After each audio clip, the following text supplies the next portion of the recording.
Hello, you're listening to Ready, Set, Go Real Estate Investing Podcast, presented by Brandon Elliott.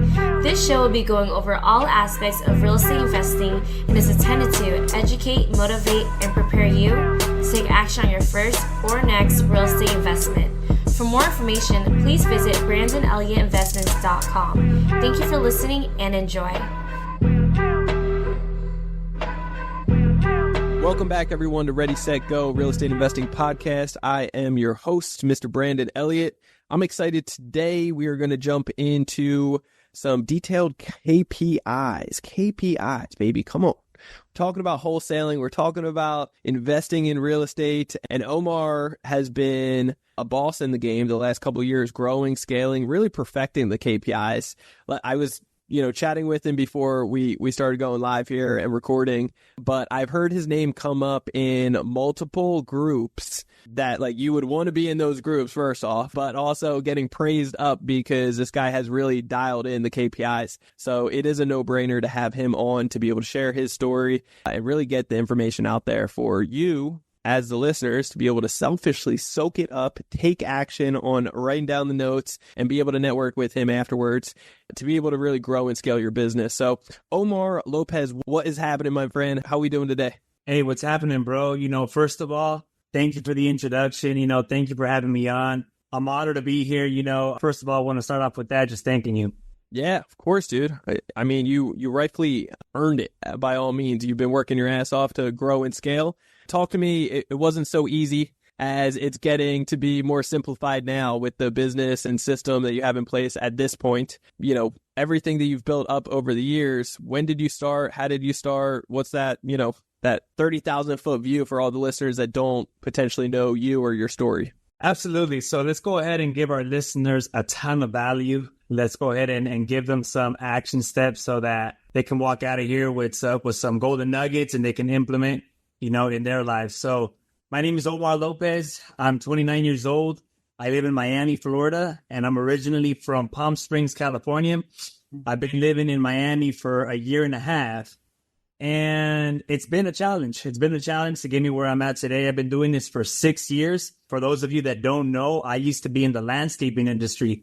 I used to be a gardener, and everything changed for me when I fell off of a palm tree. I don't even know if you know about this, Brandon. No, I didn't know about that. I forgot that you lived out here, though, in Cali, too. So that's cool as a fresh reminder. I love it. So you fell off of a palm tree. I fell off of a palm tree, bro. Did you get messed up? How high was it? I got kind of messed up. I'm not the same.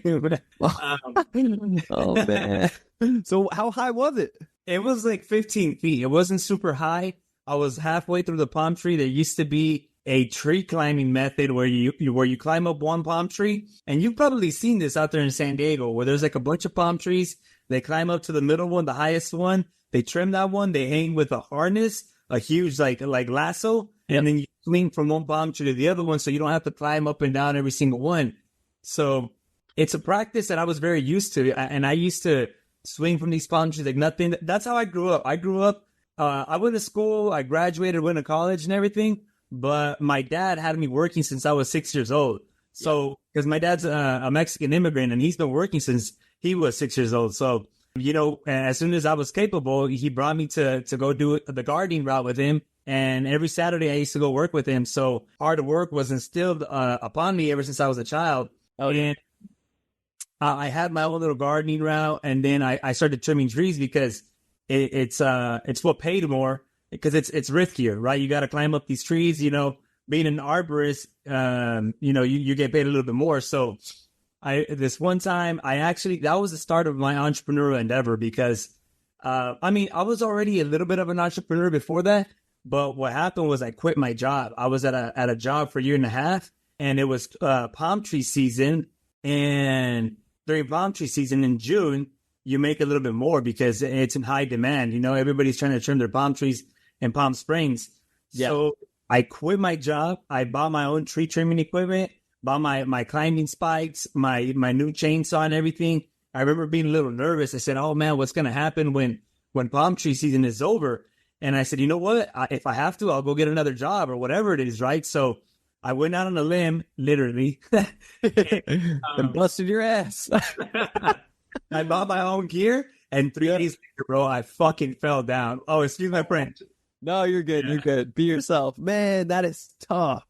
Yeah. So you went all in, you quit your job, you ended up going all in, bought your own gear, trying to be an entrepreneur, and 3 days in, you fell and busted your ass. Dang. 3 days later, bro, I busted my ass and I fell on a brick wall. So, yeah, on my ass. So were you hospitalized? Like, what happened? I was hospitalized. I tried to shake it off. I tried to get up because I had already fallen down of trees a couple of times before. You know, when you're out there, you're naturally going to fall down sometimes. And so I used to always shake it off, right? I tried getting up, tried to shaking it off. Hell no, I collapsed. And I was like, I call 911. So they called 911. They took me out on a stretcher and they took me to the hospital. It was right down the street. And they did a bunch of x-rays. Turns out I had a fractured vertebrae. So they had to do surgery the next day. They put 3 pins and 2 rods in my spine so that my fractured vertebrae wouldn't move anymore, because apparently if it moved a little bit more and if it touched my spinal cord, I would have been paralyzed. Oh my God. Dang, man. I didn't know about that. That's wild. Yeah. So there goes that for the entrepreneur spirit. So so what did life look like afterwards? How long, like, what did you do next? Right. So after that, I was in a back brace. I was a little bummed out because I remember I was just starting to like work out a little bit. You know, I remember before that I was hanging around with the buddies that just had no goals, no vision.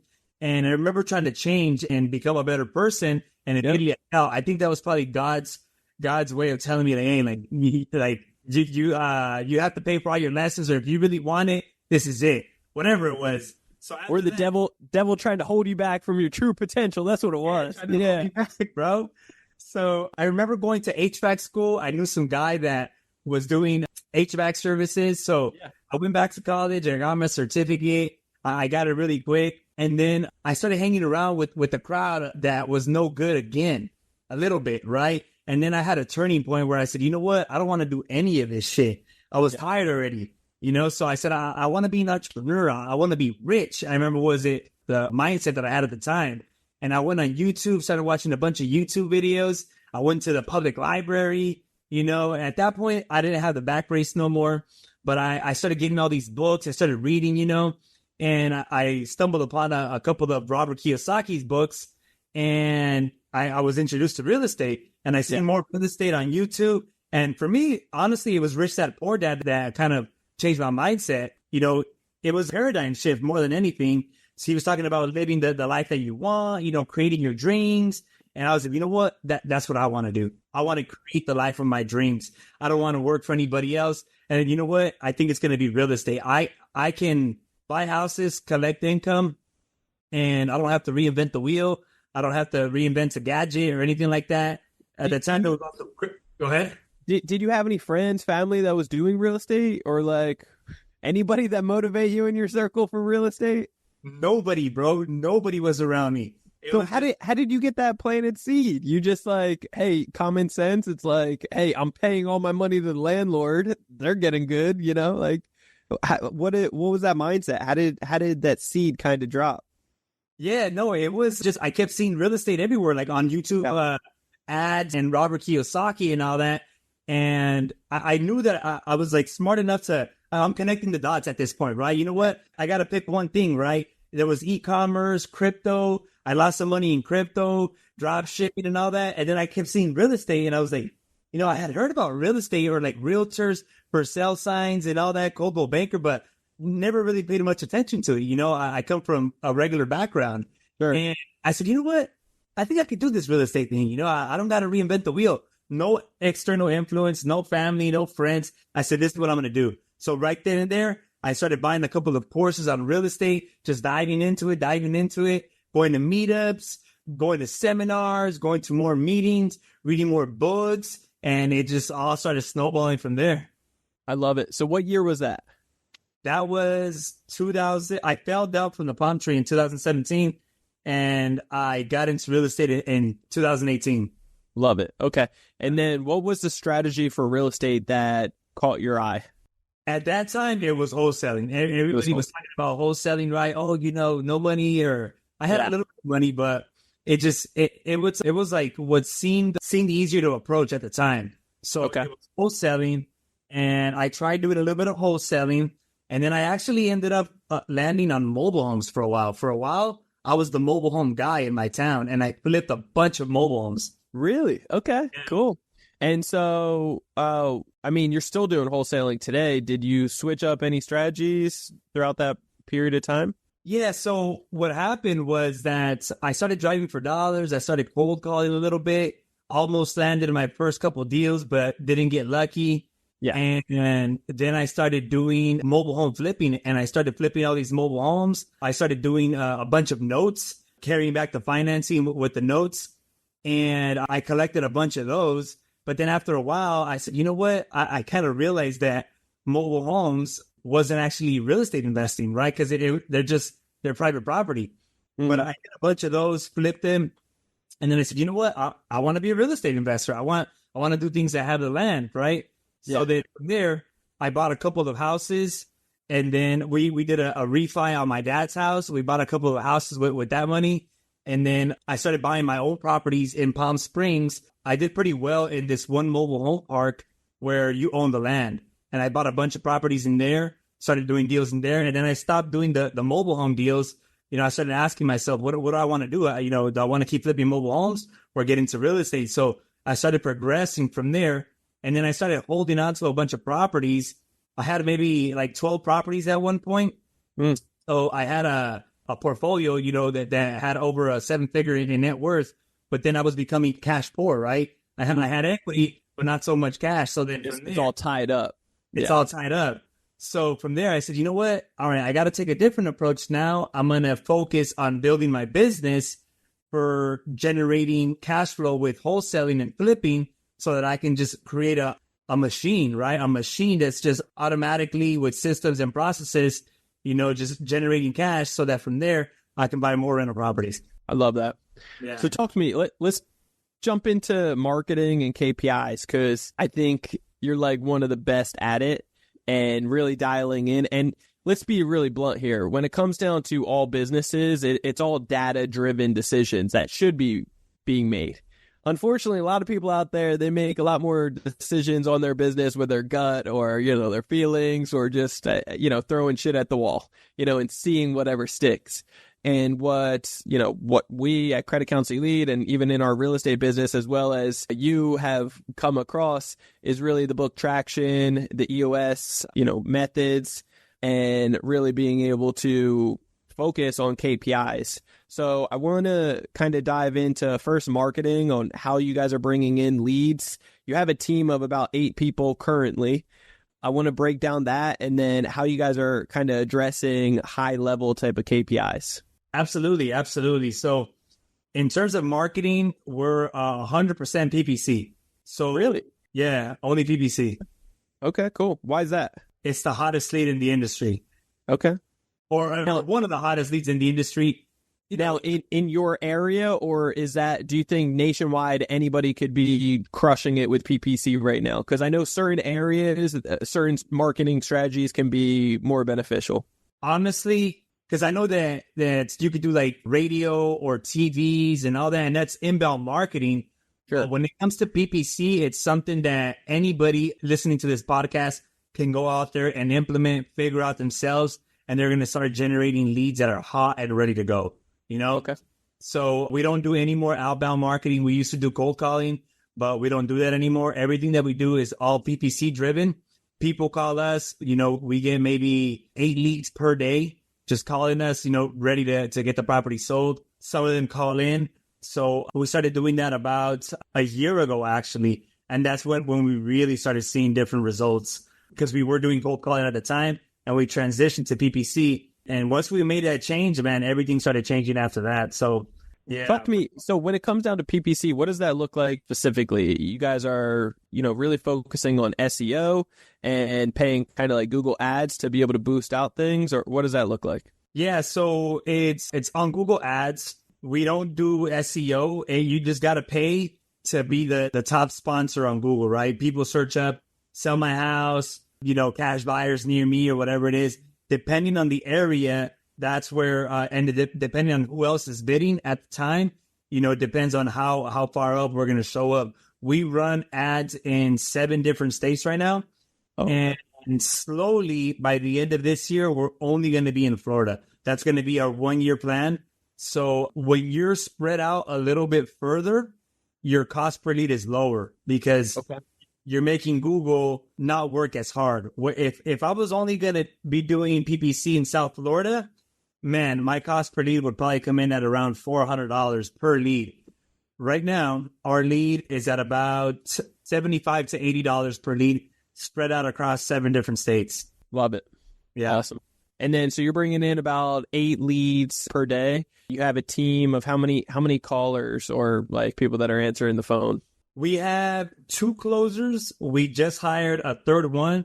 It's his 2nd week. We've been training him. So the goal with him is so that he could be putting properties under contract by the end of next week, like within 2 weeks. So 2 guys locking them up. I have 1 disposition manager.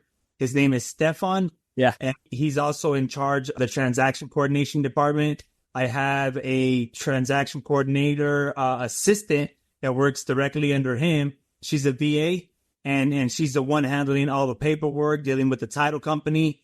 And Stefan is also dealing with the title company. So the 2 closers, put them under contract, send them to Stefan and Eunice. They get them closed. I'm the one that's managing them, helping them underwrite the properties in the acquisition room, making sure that it looks pretty good. If Stefan has any questions, I help him out. And then we have Hilda, who's in charge of our administrative stuff, HR stuff. And as you know, she's building up our lines of credit with you guys. Yeah. So, yeah. I love it. Yeah. I love it. Yeah. Stefan, I got the privilege to meet with him. He's a boss as well. When we were out here in San Diego, you brought him to one of the mastermind events, which was cool. Yeah. He's solid. Yeah. Yeah. I love it. Okay. So, and then what are you guys averaging per like locked in deal? So per deal right now, we're at about $17,000 per deal. And we consistently do maybe 6 deals a month on average. Yeah. Let's go. Yeah. And so these are across 7 different states. Your goal is to kind of go all in your backyard and ramp up marketing for that. Where are you trying to be at on a monthly basis? In per terms deal of flow? revenue? Yeah. So by the end of this year, our goal is to hit $1.8 million in revenue. Yep. And that should be at around $165,000, I think, or $185,000 on average per month. Okay. I love it. And you just started doing that. What? You got 185 this month. So you're well on track, getting ready to crush it. I love it. Yeah. Yep. Okay. And then talk to me, what other KPIs are you guys tracking besides like a million things? Yeah. What are the strong, like several KPIs that are really important for, whatever role you want to cover? Yeah. So, I've been learning a lot with KPIs, man. And it's kind of funny that I know a lot about KPIs right now because when I first got started in the industry, and maybe even within, 3 years in, I felt that I had no KPIs tracked. Like everything was just kind of by the hip, right? By the gut. Yeah. I consistently started tracking KPIs maybe a year and a half ago, maybe. Just more consistently. I remember I used to track data, but it wouldn't really paint a picture. It wouldn't really tell me what to do. And it wasn't until I went to Kent's one-on-one, in San Diego. Yep. And he gave me a spreadsheet and he said, I need you to go in there and grab me 3 months worth of data for like everything that's in your pipeline right now. And from there, that spreadsheet, it consisted how many leads were coming in, how many of them were being contacted. So you have a contact percentage. How many of them are opportunities? How many of them you submitted an offer on? How many were contracted? And then how many were closed? And in between, you have like on the acquisition side, you have your lead to offer accepted count, how many leads to one contract accepted. And then towards the end on the disposition side, how many leads to one deal. So then from there, you get your closing percentage. And then at the end, because with the leads coming in, you have how much you're spending in marketing as well. So you get your cost per lead as well from the amount of leads that you get in. And then it has a formula all the way to the end where you get your cost per deal and then how much you made per deal. So then you end up getting your your return on ad spend, you know? So from there, that's probably a mouthful right there, right? Yeah, it's some nerdy stuff, but it's amazing when you actually like write it all out. You're like, dang, like this is what a true funnel looks like. And that's what's important to realize. Like when you actually have a funnel, then you're trying to capture all the water that goes into it, right? Like you're throwing a bunch of money up there for, payroll, for the people, for the time, the energy, the efforts, and the blood, sweat, and tears, right? The marketing. And you want to capture as much of it as possible and be absolutely as efficient as possible, right? So any little thresholds that are leaking or having issues, like it's going to be a mess. Absolutely. Yeah, absolutely. So from there, I'll kind of get into a little bit of what we're tracking right now. Yeah. I'm giving you a little bit of a backstory. Kent had told me, you know what? I need 3 months worth of data. And so what I did is I gave him the entire year. I went back and it literally took me weeks. I was even working Sundays going into my CRM. And it also made me look at the way that I was treating my leads differently. I remember all my leads were going into one bucket. And so from there, once I started kind of putting everything into the different stages, I started to see, all right, this bucket has to be the contacted bucket, the opportunity bucket, the offer bucket, and so we got to treat these leads with different priorities. Sure. And I went back to Ken and I said, boom, here's the entire year. So he's seen that. He's like, all right, I need you to consistently keep tracking that. So from there, it just restructured, the way that I thought about my leads and the way that I just track anything now, right? So now the most important metrics that we track, one of them is the lead to offer accepted ratio for acquisition, right? We want to make sure that we're locking up every 15 to 20 leads is one contract, right? Sure. And from there, we're trying to make sure that we have a closing percentage of around 50%. So if we're locking up every 20 leads, that means that we need 40 leads to have one deal, right? And then from there, one of the last things that we're tracking is our return on ad spend. Right now, we're getting like a 5.6 ROI on our marketing. Cool. So those are some of the main important ones that we're tracking. We just signed up with Tiffany and Josh's group. Yep.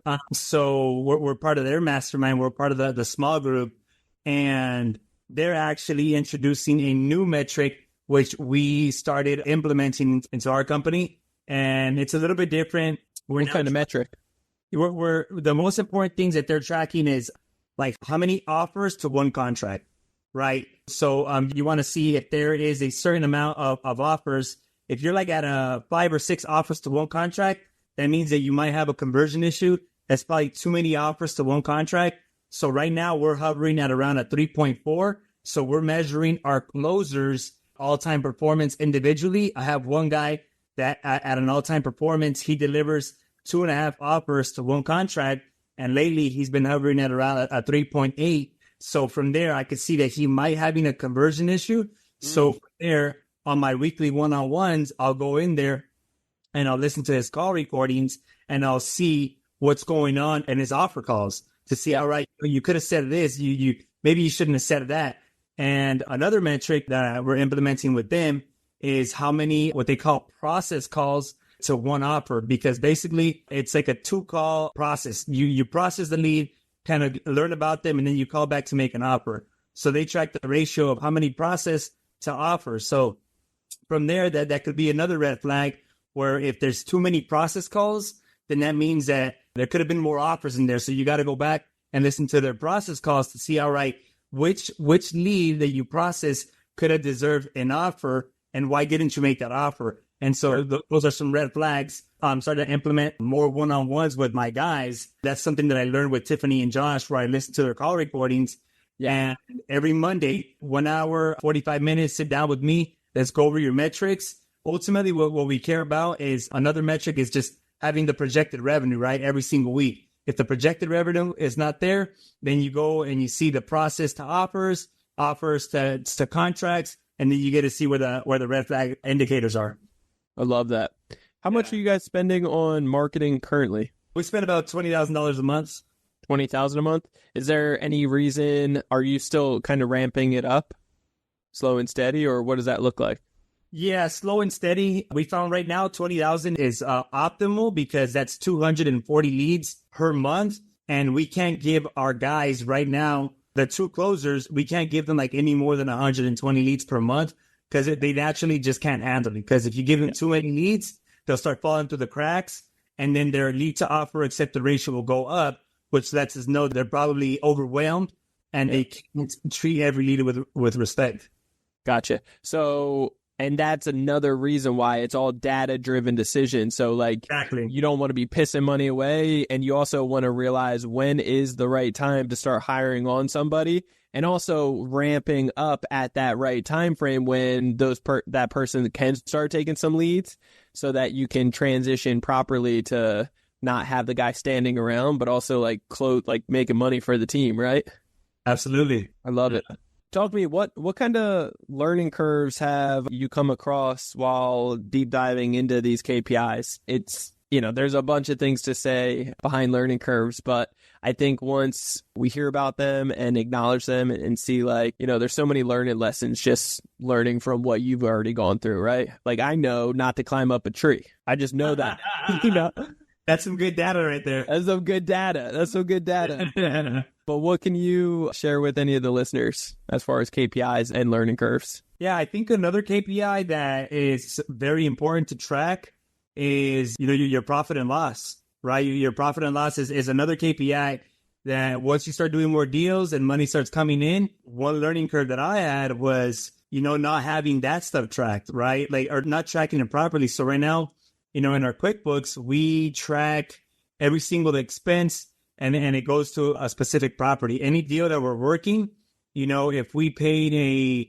cleaner to go clean up the house or whatever it is, if we paid a realtor, whatever that expense is, we'll tag it specifically to that property so that at the end, and even if they're wholesale, we'll see, or because we also do novations, right? So sometimes on these novations, even on a wholesale, sometimes we're willing to go, put a lockbox, clean it up, facilitate the sale, get a storage for the seller, whatever it is. So at the end, we'll see, all right, we grossed $32,000 on this deal, but then we see, all right, how much did we end up spending on that deal? We spent $4,000 to clean it up. So we really only netted $28,000, right? So Sure. From there, we've made the mistake in the past of just focusing on the revenue that comes in, but not focusing so much on how much money's leaving, right?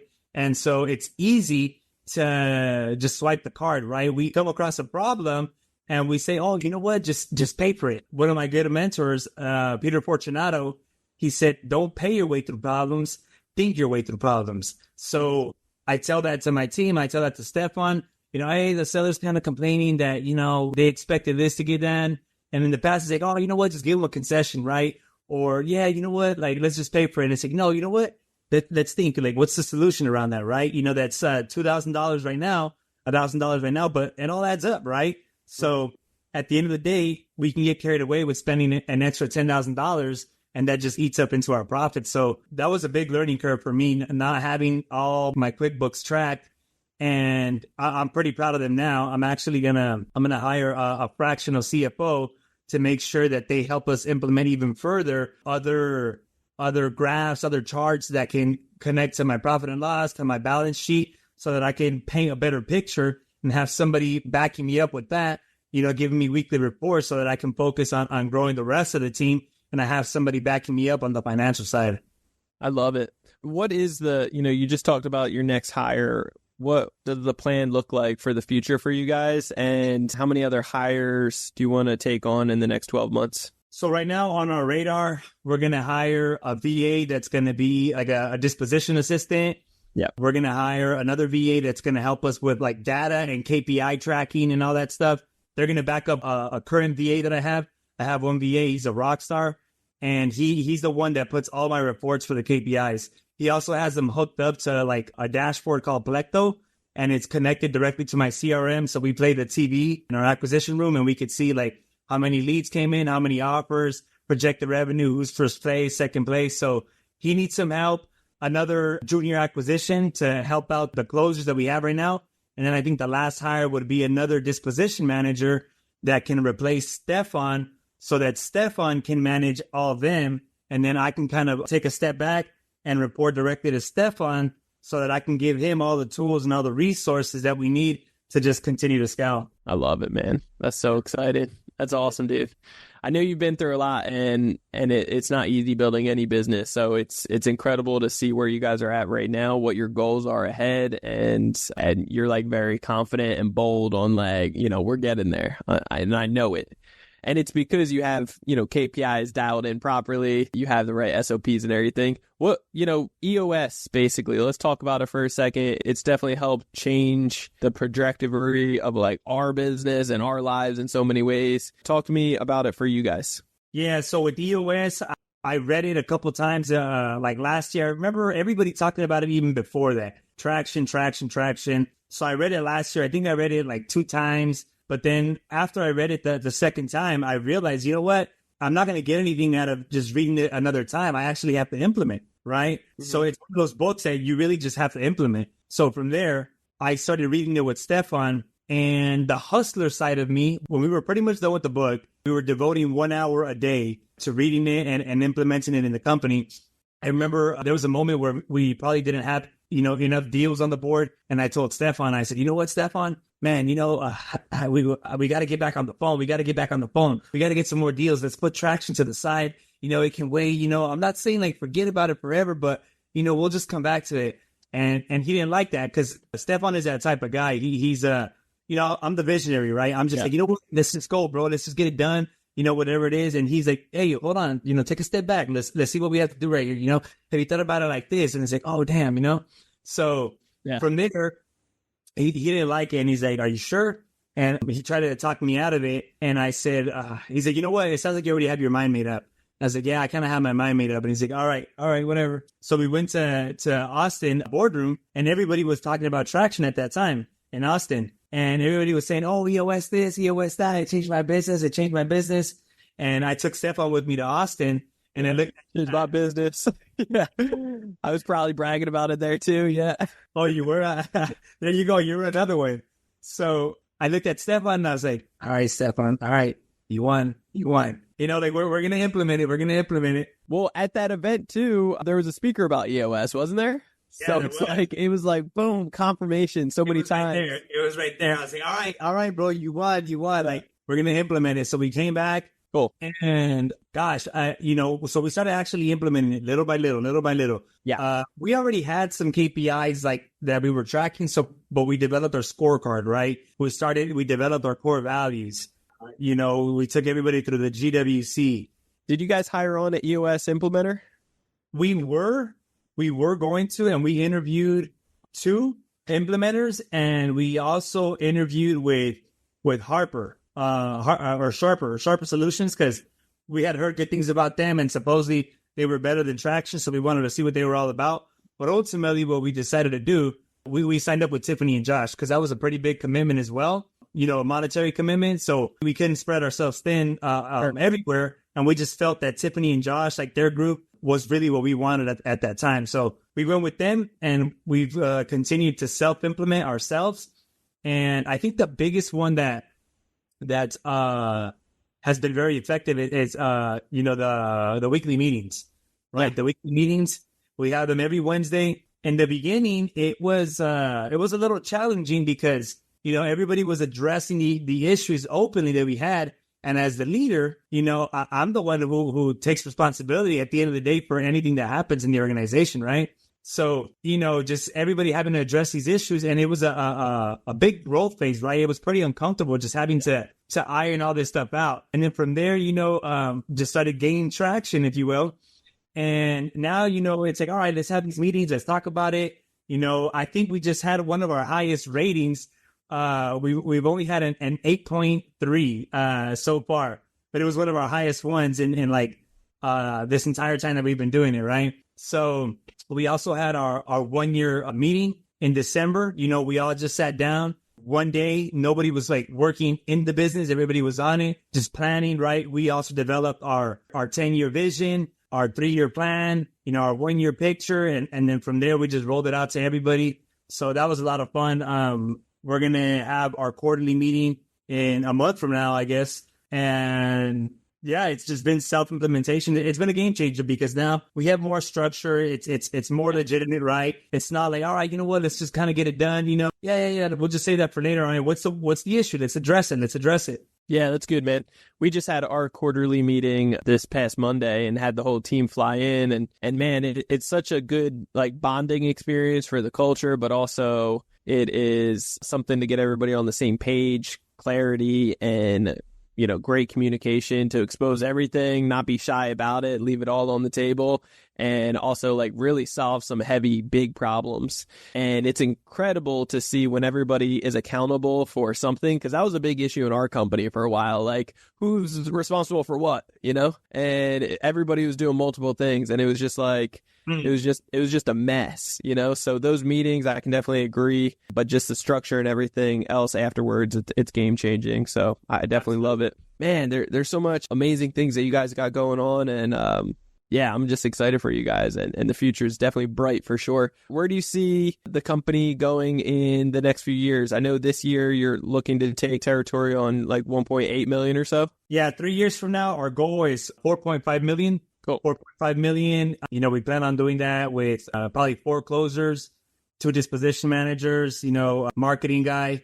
Have Stefan help me, kind of run the organization. Me being the visionary, he could be the integrator. So 4.5 million just in Florida. Probably dial it down to a couple major markets in Florida. Who knows, maybe just even South Florida. I'm very bullish on South Florida as a whole. It's a beautiful area. So there's a lot of potential for growth right here in terms of real estate. So 1 year from now, just Florida, and I think we'll kind of see which major markets in Florida from there. I love it. Awesome. Yeah. Well, how can the listeners get a hold of you? They can follow me on Instagram. It's right here. They get at the Omar Lopez. Let's go. At the _ Omar Lopez. Let's go. I love it. That's good. Cool, man. Well, I appreciate your time greatly. Is there anything, like, you almost gave an hour of your time, is there anything that myself or the listeners can do to give back to you? Nah, listen, what the listeners can do is just go out there, take action, not make any excuses. Send me a DM if they got any value, or if they have any questions. Send me a DM. Let me know, if they got one golden nugget from this episode that really helped them to go out there and take some action. And for you, Brandon, nothing from you, bro. Honestly, you're just an incredible human being. I truly do admire everything that you are doing, that Jennifer's doing. I love your energy. So if there's anything that I can ask from you, it's just keep that up, bro. I love it, bro. You are amazing. Appreciate you, bro. Guys, I highly encourage you to reach out to Omar. The whole team, they are rock stars. They got amazing things going on. You're not going to want to miss it. And they got the heart in the right place to be able to help, correct things and put you in the right place just to help out wherever your business is right now. So by all means, reach out to Omar, show him some love. And if you guys want to get a hold of me, you can always do so. You can reach out on Instagram. It's Credit Counsel Elite. Otherwise, on Instagram, it's Brandon Elliott Investments. Check us out on Facebook, too. You can always see me on facebook.com/Brandon Elliott Investor. And then if you have not already checked out creditcounselelite.com, what are you waiting for? We're teaching business owners just like you how to get up to $500K at 0% interest in the next 30 to 90 days. You can do so every 6 months. So check that out. It's a quick 10-15 minute video on there that explains more detail of what the heck I'm talking about and how you can access it sooner than later. And afterwards, you can jump on a free call with us to go over and get a second opinion. Otherwise, hit that subscribe button. You'll get the newest notification every single Monday. And leave that 5-star rating after listening to a few episodes. And we'll catch you on the next one. Till next time, guys. God bless. Omar, appreciate you, bro. Have fun today. Hey, guys. Stay blessed. All right, you got it. This has been another episode of Ready, Set, Go Real Estate Investing Podcast, brought to you by Brandon Elliott. For more information, please visit BrandonElliottInvestments.com. Also, please don't forget to like, share, and leave a comment below. Thanks again for joining. Until next time, God bless.